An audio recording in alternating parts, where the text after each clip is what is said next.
All right, turning now to the weather of north central West Virginia. I'm here with meteorologist Evan Dorsett. And Evan, we were just talking about when is the weather going to get nicer? It's going to happen later this week. Yeah, it definitely is. But I don't mind a good little March snow like this. You know, we don't have leaves on the trees yet, so it made everything a little bit more prettier, I would say. And then also, I mean, in 2 days it'll all be gone. So it's not that big of an issue. Roads are warm, doesn't cause that many issues on the roads.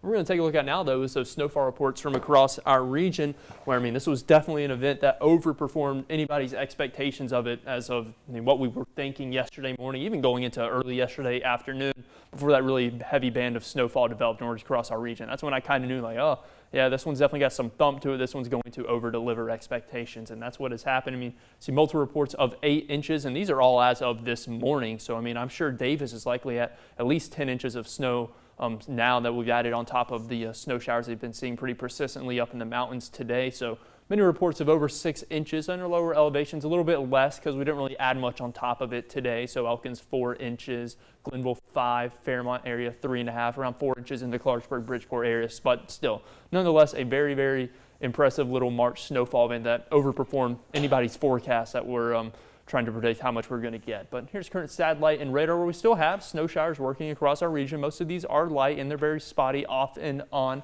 Inner mountains are a bit more persistent, a little bit heavier due to that upsloping effect. That's why they've picked up more snowfall today, and road conditions are still much worse in our mountains compared to our lower elevations. But this is all about to end as we head later into this evening, especially as we head into tonight. We'll see those snow showers wrap up as the area of low pressure that's throwing these into our region on the backside will eventually move too far north and east to really impact us down here in West Virginia. But here's current temperatures across the region. It was a very, very cold day out there with high temperatures only getting up into the 20s. Our lower elevations running 20 to 30 degrees below average. And right now, well, we're all still in the 20s on our lower elevations and in the teens in our highest elevations, just like they have been all day. And it is a little bit breezy out there, so it feels colder than what the thermometer suggests. Feels like -6 up on Snowshoe, 7 degrees in Davis. Feels like it's 17 right now in Clarksburg. Thankfully, though, as we head into tomorrow, winds are going to be calmer and they're going to be coming out of the south, which will be injecting some warmer air into our region. But we are going to have a very cold night before we can get to that. And as I mentioned earlier during the show, I'm forecasting teens in our lower elevations. I would not be surprised if some locations do get down to single digits because we have a fresh snow cover on the ground.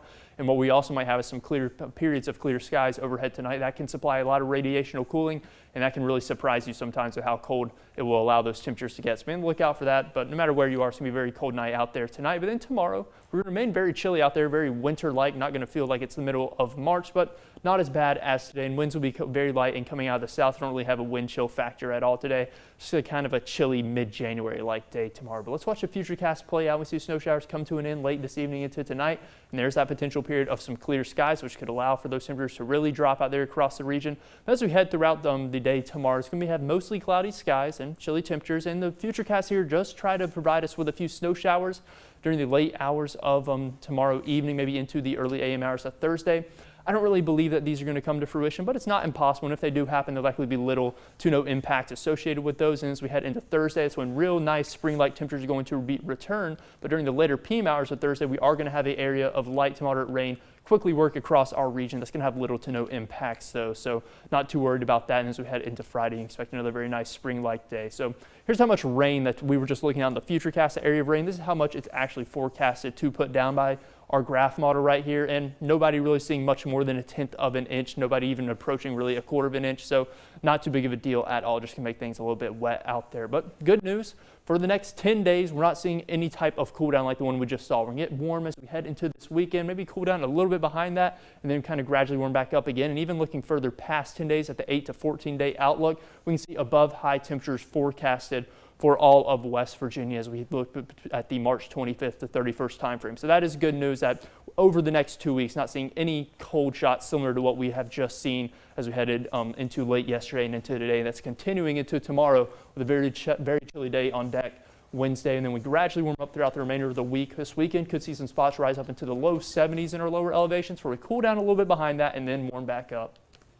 Don't forget to check out our GoMart First Alert Weather app for your forecast on the go. Coming up on